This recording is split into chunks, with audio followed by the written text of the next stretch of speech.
Hello, good evening. This is MD Nasiruddin, and today we will present the presentation about impact of government intervention and demand and supply. So, on behalf of my group, I am starting my introduction and also the background, the company background. So, we choose UOA Group Barhead for our presentation.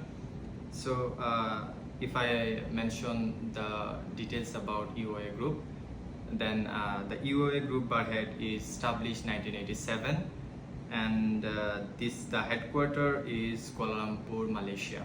So it is mainly for property development and investment company, and the mission and the vision is develop quality livable properties, and the vision is prominent and sustainable property group. So now I am starting about the three government intervention, which is about the intervention on demand and supply. So first, price control and regulation. Second, taxation and subsidies, and third is stabilization policies. So now I will explain the first one, which is price control and regulation.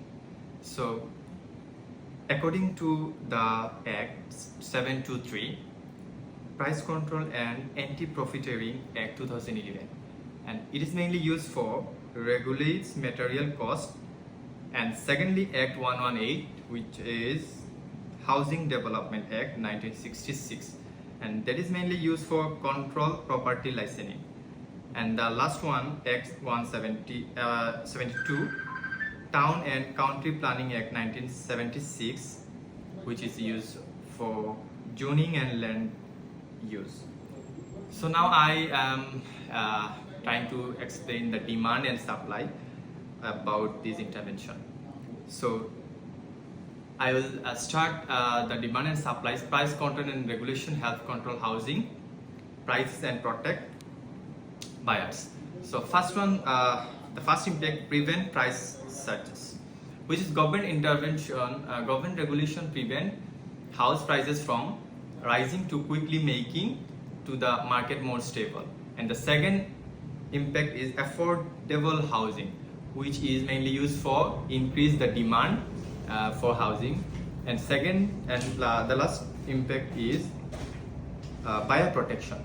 So that means regulation protect buyer from unfair practices, so more people confident about purchasing homes. And now the impact on supply. So about the impact on supply, delayed projects. So the delayed project means too many regulation of limits on material cost can increase construction for developer. Because of the some housing project may be delayed, which can reduce the supply of houses. So that's all about me. Now my next member will explain the rest of intervention. So thank you. That's all. And our respected sir, my name is Saeed Mahfouz. So I'll explain the second part, which is taxation and subsidize. The first act is 378, which is Stamp Duty Act 1949, which means first time buyer relief. And second act is 169, which is Real Properties Gain Taxes Act 1967. And one more is Housing Incentive, so house owner campaign, that means. So now I'll explain the impact of demand. Taxes and subsidies can encourage people to buy homes. So first is increase home purchase. Increase of purchase, which is tax reduce, and government subsidies make buying home or a house more attractive. And second one is lower cost. Programs like stamp duty relief reduce the total cost perceived at home. And the third one is more first time buyers. This incentive help new buyers enter the housing market. So now I am explain impact on supply. So my first point is encourages development. Tax incentive encourages developers to build more housing pricing. And my second point is tax benefits.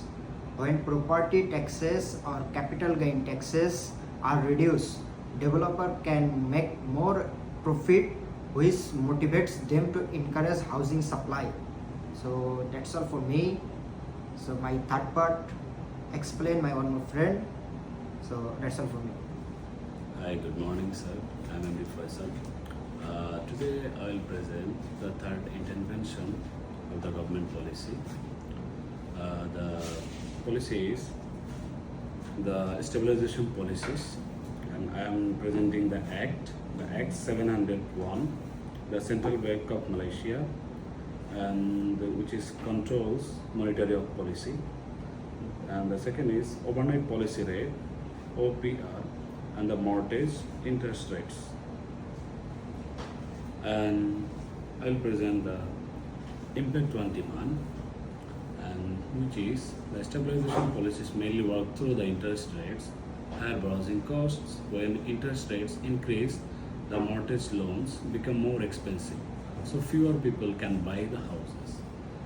And the second is the lower borrowing cost. When interest rates is decreased, so many people can buy the houses. It's good for the people. Now the impact on supply, the lower borrowing cost is for developers. Lower interest rates reduce financing costs for developers, and it is increase home purchase. Is like now the impact on supply, the lower borrowing cost, and the increased home purchase, the new projects. So the lower borrowing cost is for developers. Lower interest rates reduce financing costs for developers. The new project is when borrowing costs become cheaper, developers are more likely to start new construction project, increasing housing supply. Okay, that's all from me. Thank you. So now I am concluding the presentation on behalf of my group. So in this part, I am trying to summarize whole presentation. So as we mentioned, the intervention, government intervention, and I think it helps to control the demand and supply in this market. So in sum, I can say this policy is improving housing stability and also the stabilized demand and support sustainable property development. So that's all, and thank you for watching us, and that's all about our group. Thank you.